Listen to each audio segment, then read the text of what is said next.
एक राजकुमार और रानी पद्मिनी की अद्भुत कहानी। भारत की वीर भूमि राजस्थान, जहां के हर किले में इतिहास की कहानियां गूंजती हैं। ये भूमि केवल अपनी सुंदरता के लिए ही नहीं, बल्कि अपने साहस, बलिदान और शौर्य के लिए जानी जाती है। ऐसी ही एक कहानी है रानी पद्मिनी की, जिनकी सुंदरता पर केवल एक राजा ही नहीं, बल्कि एक सुल्तान भी मोहित था। लेकिन इस कहानी में सिर्फ रानी ही नहीं, बल्कि एक वीर राजकुमार भी था, जिसने अपने पराक्रम और बलिदान से इतिहास में अमरता पाई। आज हम आपको बताएंगे एक अनसुनी गाथा, जिसमें प्रेम, युद्ध, बलिदान और शौर्य का संगम है। चित्तौड़गढ़, जो मेवाड़ की आन बान शान था, वहां के राजा रावल रतन सिंह अपनी रानी पद्मिनी के साथ सुखी जीवन व्यतीत कर रहे थे। रानी पद्मिनी न केवल अनुपम सुंदरता की धनी थी, बल्कि बुद्धिमान और साहसी भी थी। उनकी सुंदरता की चर्चा दूर दूर तक थी, और यह चर्चा दिल्ली के सुल्तान अलाउद्दीन खिलजी के दरबार तक भी पहुंच गई। जब सुल्तान अलाउद्दीन खिलजी ने रानी पद्मिनी के सौंदर्य की कहानियां सुनी, तो उनके मन में एक अजीब सी लालसा जागी।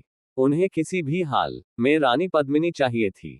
अलाउद्दीन खिलजी ने चित्तौड़ को अपने अधीन करने के लिए एक षड्यंत्र रचा। उसने चित्तौड़गढ़ के पास अपनी विशाल सेना के साथ डेरा डाल दिया और राजा रतन सिंह को यह संदेश भेजा कि वह केवल रानी पद्मिनी के दर्शन करना चाहता है और फिर बिना युद्ध के लौट जाएगा।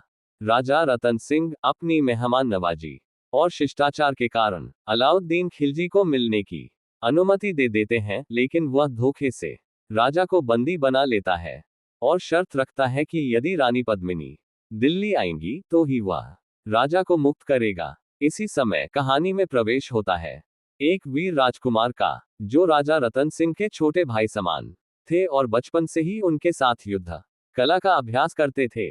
उन्होंने अपनी मातृभूमि और अपनी भाभी रानी पद्मिनी की रक्षा का प्रण लिया और एक चतुर योजना बनाई। रानी पद्मिनी ने अपनी दासियों को पालकियों में बैठाकर दिल्ली भेजने का नाटक किया। दरअसल इन पालकियों में राजपूत योद्धा छिपे हुए थे, जो अलाउद्दीन के शिविर में पहुंचते ही अचानक हमला कर देते हैं। इसी बीच राजकुमार अपनी सेना के साथ खिलजी के सैनिकों पर धावा बोलते हैं और राजा रतन सिंह को मुक्त करा लेते हैं। चित्तौड़गढ़ को चारों ओर से घेर लिया गया। राजा रतन सिंह और राजकुमार ने अंतिम युद्ध के लिए अपनी तलवारें उठा ली। वे जानते थे कि यह युद्ध असमान होगा, लेकिन वे अपनी मातृभूमि के सम्मान के लिए लड़ने को तैयार थे। इसी बीच रानी पद्मिनी ने एक कठोर निर्णय लिया। उन्होंने अपने सतीत्व की रक्षा के लिए अन्य राजपूत महिलाओं के साथ जौहर करने का निश्चय किया। उन्होंने अंतिम बार अपने पति और राजकुमार को देखा और अग्नि की लपटों में समा गईं। युद्ध समाप्त हुआ, लेकिन चित्तौड़ ने अपनी अस्मिता को बनाए रखा। यह कोई साधारण लड़ाई नहीं थी, यह सम्मान और स्वाभिमान की लड़ाई थी, जो इतिहास के पन्नों में स्वर्ण अक्षरों में लिखी गई।